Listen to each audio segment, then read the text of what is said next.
All right, our next story comes from the AITA subreddit, and this one is titled, Am I the Astronaut for Letting My Girlfriend Be Homeless? Seems like uncomfortable.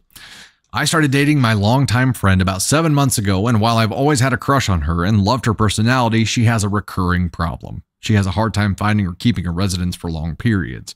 She has no family that is responsible enough to turn to, and her friends are all either moved out of state or married with children, so she doesn't have many places to turn to.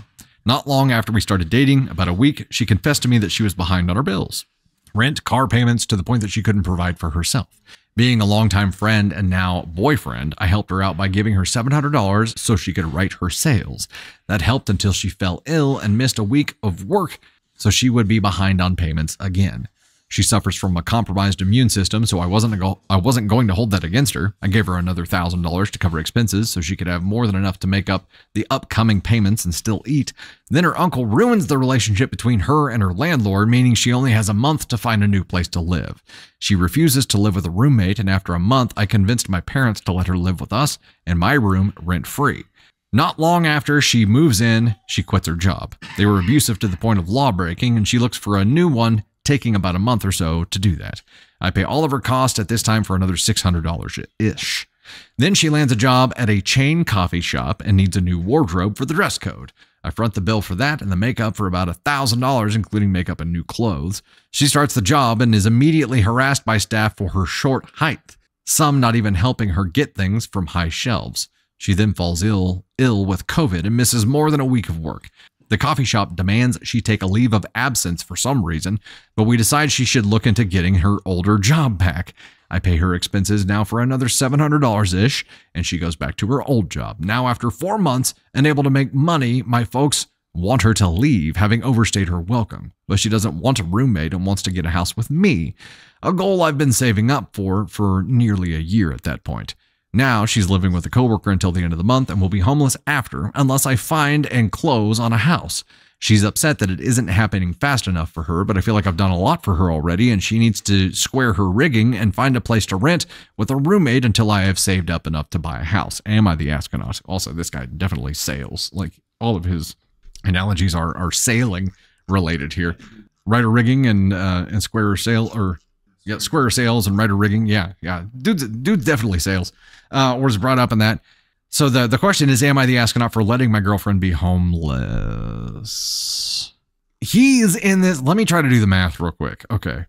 He's already in this for, there's 1,700, 23, 3,300, 4K. He's 4K into this already. Just like buying wardrobes and paying her bills to this point. And that's, I don't know how long that's been, what, 4 months or so, but he's 4K into this already. And without having further explanation about, the only source he has to understand like what was wrong with the previous workplace, he said they were abusive to the point of it being unlawful, but now she's wanting to go get that job back. And also I can't imagine that people would be so mean about someone's height that it would force them to leave the job. Like, maybe that's a hazing them, getting to know her, just giving her a hard time kind of thing. I don't know. It's not cool, but I don't feel like you're getting the full story here, OP. And I feel like it's scenario after scenario after scenario where you just magically have to pay for things. And now you're trying to close on a house so you guys can live together, but she doesn't feel like it's happening fast enough for her.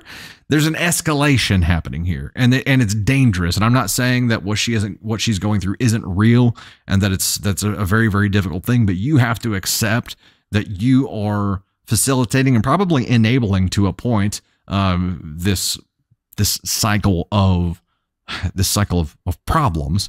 And now, well, what would she have done if you weren't around there to pick up the tab for this 4K worth of problems?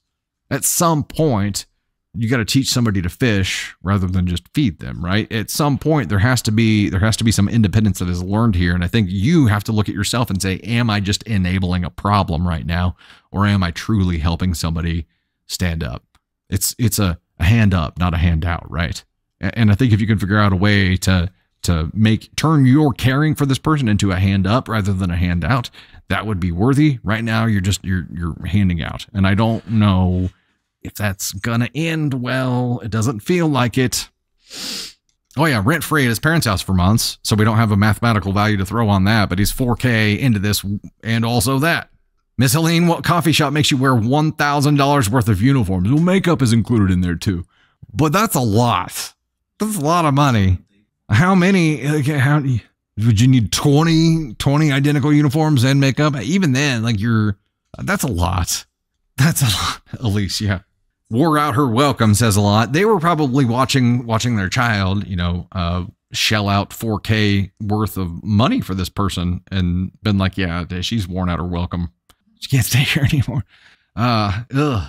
It feels like she's lying, Stephanie, or at least not revealing the whole truth. It's just, it can't just be that like this crazy cataclysmic shit keeps happening to her that over and over and over again. That cycle has to be stopped somewhere, and there has to be a certain element of choice involved with that too.